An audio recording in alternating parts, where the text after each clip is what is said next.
오늘 말씀은 예수님께서 그리스도인의 성품에 대해서 우리들에게 두 가지의 별명을 붙여주십니다. 그것은 첫째로 세상의 소금이요 또 너희는 세상의 빛이라는 것입니다. 그리스도인은 또한 세상을 등지고 살거나 도피하여 사는 사람이 아닙니다. 세상 한가운데서 살아가는 것이 바로 우리 그리스도인이라고 성경에서 말씀하고 있습니다. 그래서 예수님께서 너희는 세상의 소금이다 라고 하셨습니다. 이 소금이라는 것은 자기의 역할이 있습니다. 첫째는 썩는 것을 방지하는 그 역할을 합니다. 두 번째로는 맛을 내는 그 역할을 하고 있습니다.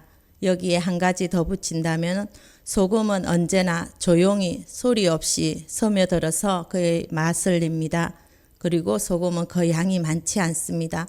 아무리 필요하다고 할지라도 소금은 소량의 양으로 쓰고 있습니다. 우리 그리스도인들은 이 세상과 또한 동떨어져서 고립되어 사는 것이 절대로 아닙니다. 세상이 아무리 악할지라도 죄가 많을지라도 우리는 세상 안에서 살아야 할 것입니다.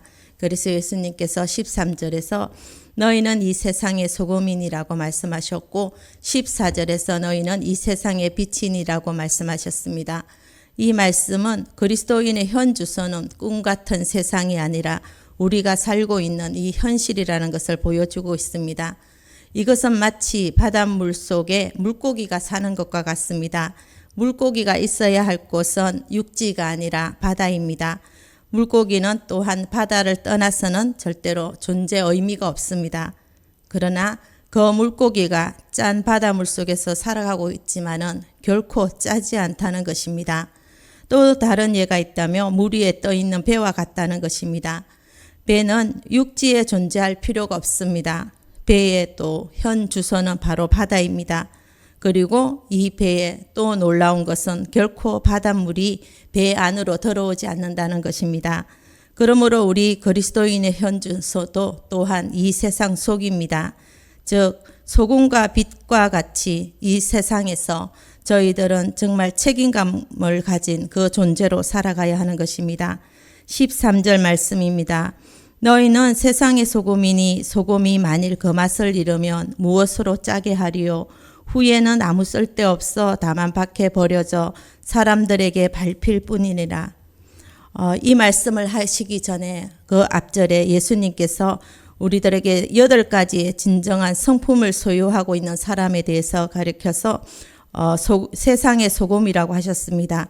이 소금의 그 모든 성품은 바로 우리의 마음이 가난한 사람입니다. 애통하는 사람이고 또 온유한 사람, 어에 줄이고 목마른 사람, 또 긍휼히 여길 줄 아는 사람, 마음이 청결한 사람, 화평케 하는 사람, 그리고 의를 위해서 핍박을 받는 사람, 바로 이 소금과 같은 역할을 하는 사람이 이 8가지의 성품을 소유하고 있습니다.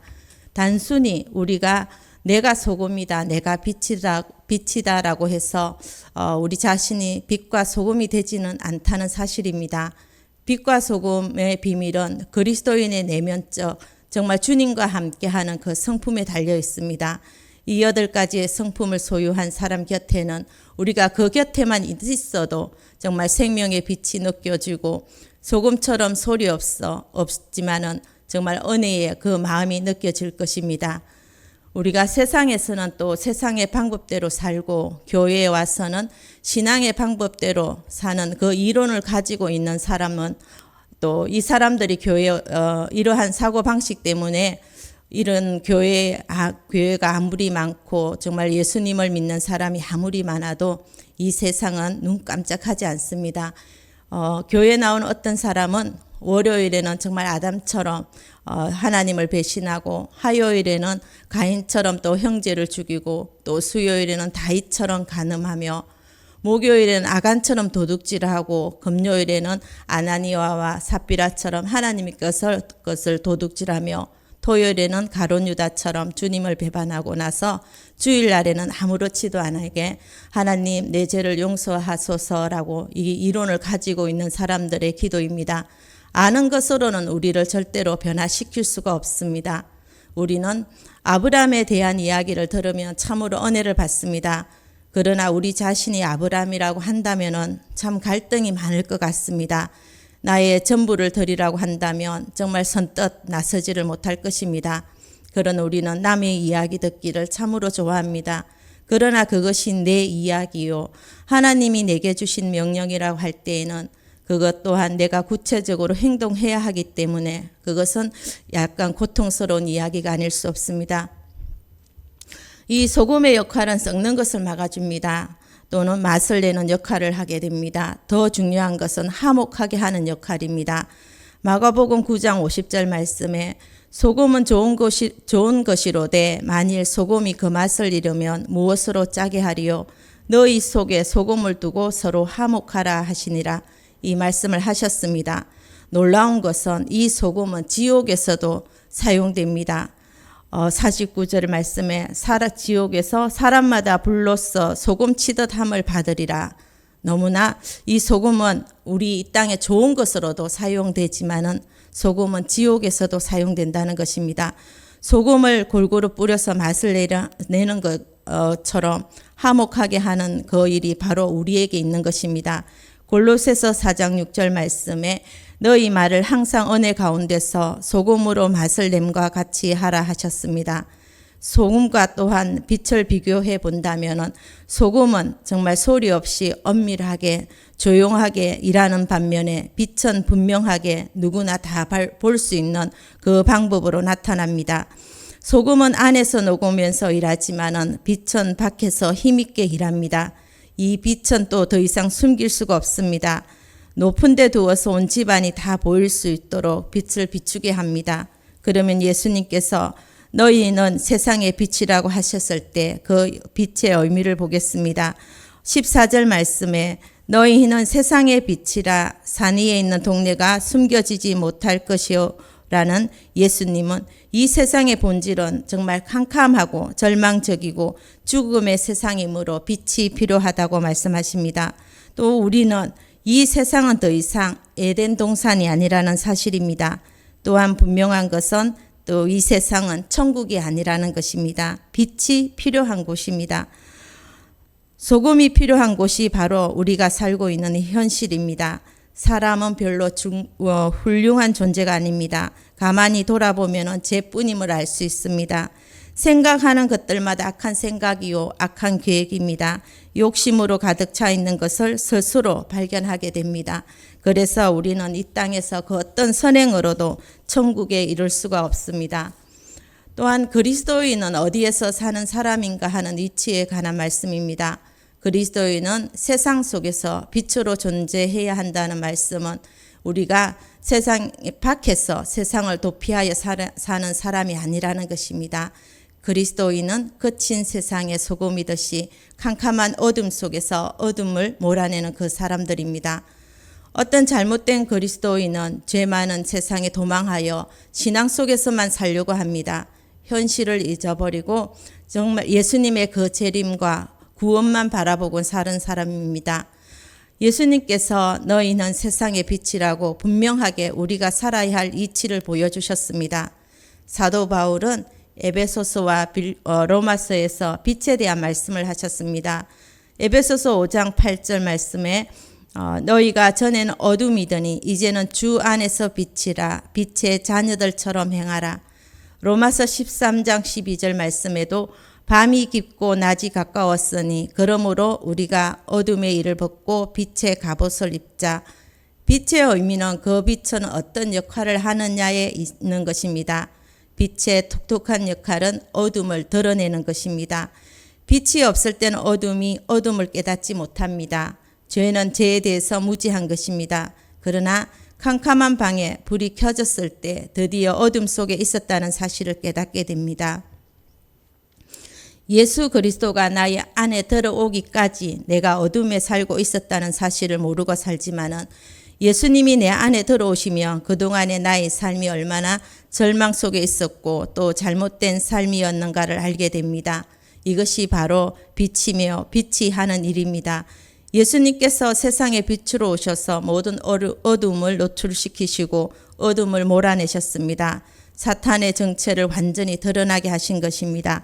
요한복음 8장 12절 말씀에 나는 세상의 빛이니 나를 따르는 자는 어둠에 다니지 아니하고 생명의 빛을 얻으리라. 또 요한복음 9장 5절에도 내가 세상에 있는 동안에는 세상의 빛이로라 하셨습니다. 그래서 마태복음 4장 6절 말씀에도 예수님께서 세상에 오신 것을 가리켜 흑암에 앉은 백성이 큰 빛을 보았고 사망의 땅과 그늘에 앉은 자들에게 빛이 비치었도다 했습니다. 그러면 이 빛은 어디서 오는 것이겠습니까? 이 빛에 대해서 요한복음 1장 4절에 정확한 답을 주셨습니다. 그 안에 생명이 있었으니 이 생명은 사람들의 빛이라. 예수님의 이 빛은 바로 예수님의 그 생명 안에서 나오는 것입니다. 생명이 있는 곳에 빛이 있고 생명이 있는 곳에 부활이 있습니다. 예수님께서 나는 부활이요 생명이니라고 말씀하셨습니다. 이것이 바로 빛입니다. 즉 죽음과 어둠을 깨시고 부활과 빛으로 나타나셨습니다. 예수님은 나를 믿는 자는 더 이상 어둠에 다니지 않고 빛의 자녀답게 산다고 하셨습니다. 또 오늘 본문 말씀처럼 그래서 너희는 세상의 빛이라고 하셨습니다. 바리새인과 서기관들을 보게 되면은 그들에게 예수님이 오시기 전까지 문제가 되지 않았던 것들이 예수님이 오심으로써 큰 충격을 받게 됩니다. 그들은 그들의 신앙의 모습으로 정말 존경받으며 존경스럽게 살아왔지만은 예수님이 등장해서 다른 말씀을 하시고 또 빛에 대한 말씀을 하셨고 또 예수님께서 이러한 삶을 사시는 것을 보게 됩니다. 그래서 그들은 당황하게 되고 어둠이 노출되고 견딜 수가 없어서 예수님을 미워하게 되었습니다. 이것이 바로 빛의 역할을 합니다. 하나님이 살아계시고 예수님이 이 땅에 오셨어도 인간은 그 빛들을 모두 차단하며 살았습니다. 마태복음 오늘 말씀 15절 말씀에 사람이 등불을 켜서 말 아래에 두지 아니하고 등경 위에 두나니 이러므로 집 안 모든 사람에게 비치느니라. 산 위의 동네가 숨기우지 못하는 것처럼 그리스도와 그리스도인들 앞에 어둠이 더 이상 숨겨지지 못한다는 것입니다. 뿐만 아니라 사람이 등불을 켜서 말 아래 두는 사람이 없듯이 반드시 빛된 그리스도인은 가정이나 일터나 사회에서 그 빛의 역할을 해야 할 것을 예수님께서 말씀하십니다. 그리스도인의 삶에도 어두운 곳이나 숨겨진 부분이 없어야 할 것입니다. 모든 부분이 드러나고 모든 것이 정직하고 모든 것이 공정해야만 빛이 될 수 있습니다. 촛불의 경우에는 심지와 기름이 있어야만 그 빛이 비추어집니다. 그리스도인의 이 빛을 발하기 위해서는 반드시 예수 그리스도에게 연결되어 있어야 합니다. 빛의 근원이신 예수님이 우리 안에서 빛을 주실 때만이 우리는 이 빛을 발할 수가 있습니다. 우리가 빛을 발하지 못할 때에는 반드시 점검해야 합니다. 빛의 근원이신 하나님과 우리가 잘 연결되어 있는가입니다.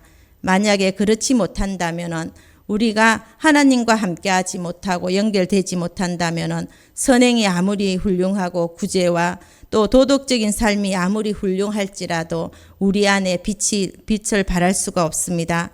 세상에 빛된 결과는 반드시 하늘에 계신 하나님 아버지께는 큰 영광이 됩니다.